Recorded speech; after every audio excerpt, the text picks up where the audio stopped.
Plus 5% de création d'entreprises dans l'Aube. L'année dernière, l'artisanat séduit de plus en plus dans le département. 3582 entreprises ont été créées en 2022. Des créations, mais des reprises aussi, comme nous l'expliquent Tiffaine Leroux et Olivier Mayer.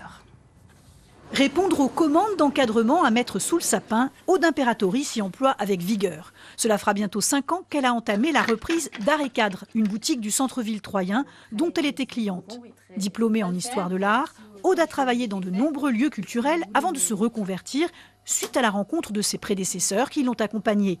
Celle qui vient d'avoir son titre d'artisan d'art ne s'étonne pas de l'appétit de création actuel. Dans un temps où malheureusement le monde part un petit peu en vrille, le fait de se recentrer, de se dire on va faire quelque chose de ses mains, je peux comprendre que ça soit très alléchant comme idée de se dire on en voit un peu tout valser, on n'a pas envie d'avoir quelqu'un au-dessus de soi. Il faut bien entre 4 et 5 ans pour être solide sur ses appuis. Donc là, c'est la première vraie année où je suis contente du flux de clientèle, je suis contente de tout, quoi.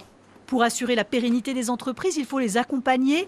Une fois par semaine, la Chambre de métier et de l'artisanat reçoit des porteurs de projets. Beaucoup veulent garder la confidentialité, mais Philippe, 64 ans, explique son envie de lancer une micro-entreprise d'électricien.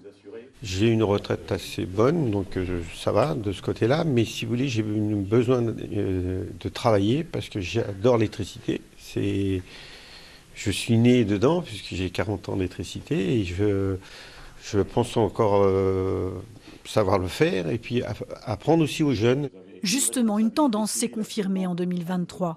On forme 14% de plus d'apprentis par rapport à l'année passée.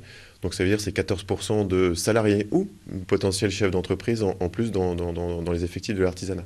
Une embellie donc, mais attention, les aides au centre de formation des apprentis ont aussi diminué de 10% environ cette année.